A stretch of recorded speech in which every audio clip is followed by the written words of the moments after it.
কাচ্চি কার না পছন্দ আসলে। তবে এই রান্নাটা করতে কিন্তু আমাদের মনে হয় যে একটু বেগ পোহাতে হয়, মনে হয় যে অনেক বেশি কঠিন, অনেক বেশি সময় সাপেক্ষ। তবে কিছু কিছু টিপস ফলো করলে আসলে রান্নাটা অনেক বেশি সহজ হয়ে যায়। যদি আপনি মশলাটা রেডি করে রাখতে পারেন তাহলে কিন্তু অনেকটা ইজি হয়ে যায়। তো মিনিটের আগে আমি যেটা করেছিলাম, একটা মশলা সুন্দর করে ব্লেন্ড করে নিয়েছিলাম।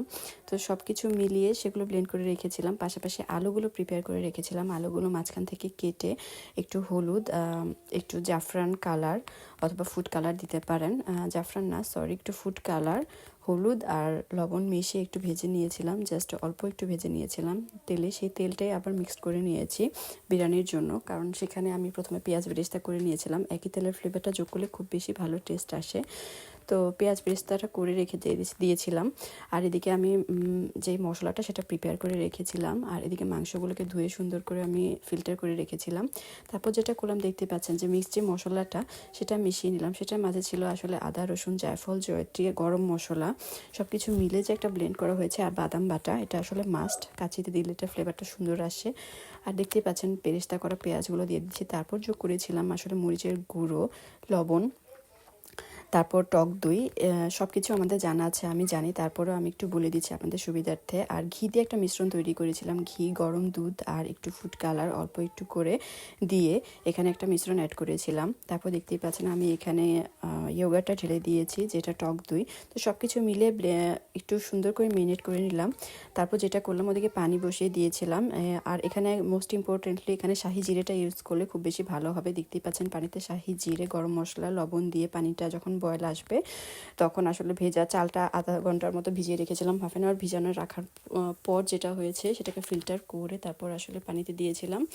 যখন এটা 3 থেকে 4 মিনিটের মতো হয়ে যায়, 50% ডান করবেন। 50 থেকে 60% করার পর চালটা ফিল্টার করে সিদ্ধ হওয়ার পর সেটাকে ফিল্টার করে রেখে দেবেন। গরম থাকতেই এটা আমাদের বিছিয়ে দিতে হবে। তারপর যে প্রিপেয়ার করা মেরিনেট করা মাংসটা সেটা সুন্দর করে বিছিয়ে নিতে হবে।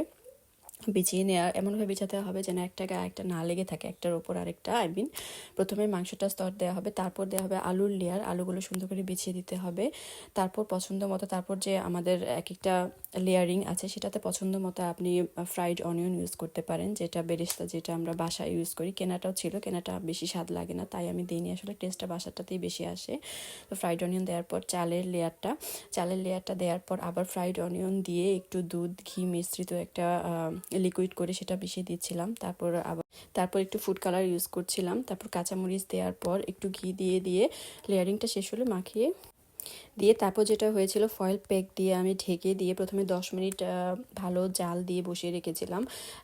আমার চুলার হিটটা বেশি ছিল, 10 মিনিট। তারপর যেটা হবে, তারপর হিটটা একদম কম, অল্প আছে দিয়ে একদম 1.5 ঘন্টার মতো রাখতে হবে। একটা সুন্দর স্মেল যখন আসতে থাকবে তখনই বুঝতে পারবেন।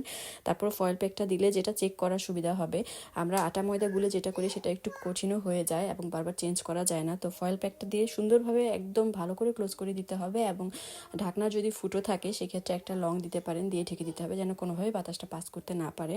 তারপর খুলে আপনি নিজেরাই বুঝতে পারবেন। 1.5 ঘন্টার মতো হয়ে গেলে তারপর একটা স্মেল আসলে চেক করে নিতে পারেন। যদি আর 10-15 মিনিট বসিয়ে দিতে হয়, আবার সেম ফয়েল প্যাকটা দিয়ে আপনি বসিয়ে দিতে পারেন। এটা কিন্তু অনেক ইজি, এভাবে করে দেখতে পারেন। আমি একদম থরলি সব কিছু রেসিপিতে বলিনি, তবে মোটামুটি আপনাদের কিছু জানার থাকলে আমি অবশ্যই জানিয়ে দেব। আমি যেহেতু প্রফেশনাল কোনো আসলে কুকিং ইউটিউবার না, তাই মনের ইচ্ছে মতোই আসলে বলে ফেলি। আপনারা ভুল হলে ক্ষমা করবেন, আর ভালো লাগলে অবশ্যই শেয়ার দেবেন। এটা আসলে বলতে কেমন লাগে, তবে ভালো লাগলে শেয়ার করে রাখবেন, অথবা জানার থাকলে আমাকে কমেন্ট করে জানাতে পারেন। অবশ্যই আমিও ইন্সপায়ার্ড হব। আর আমিও নতুন কিছু শিখতে সবসময় ভালোবাসি, সবসময় নিজেকে ইমপ্রুভ করতে চেষ্টা করছি। যেহেতু এখন বয়স হচ্ছে, ইমপ্রুভ করা ছাড়া আসলে উপায় নেই, অনেক কিছুই জানি না। জীবনে শেখার কি আসলে শেষ আছে? শেষ নেই। আমরা একটা সময় আসলে মনে হয় যে আমরা অনেক কিছু জানি, আবার যখন সত্যিই আমাদের জ্ঞান হতে থাকে, আসলে আমরা বয়সের ভারে আসলে সামনের দিকে যেতে থাকি, তখন কিন্তু মনে হয় যে কিছুই জানি না। তখন চারপাশ থেকে প্রতিনিয়তই শিখতে মন চায়। আমার এখন যেটা হয়, আমার মনে হয় যে আমি আসলে কিছুই জানি না। তো শেখার কোনোই শেষ নেই, এটাই বলছিলাম।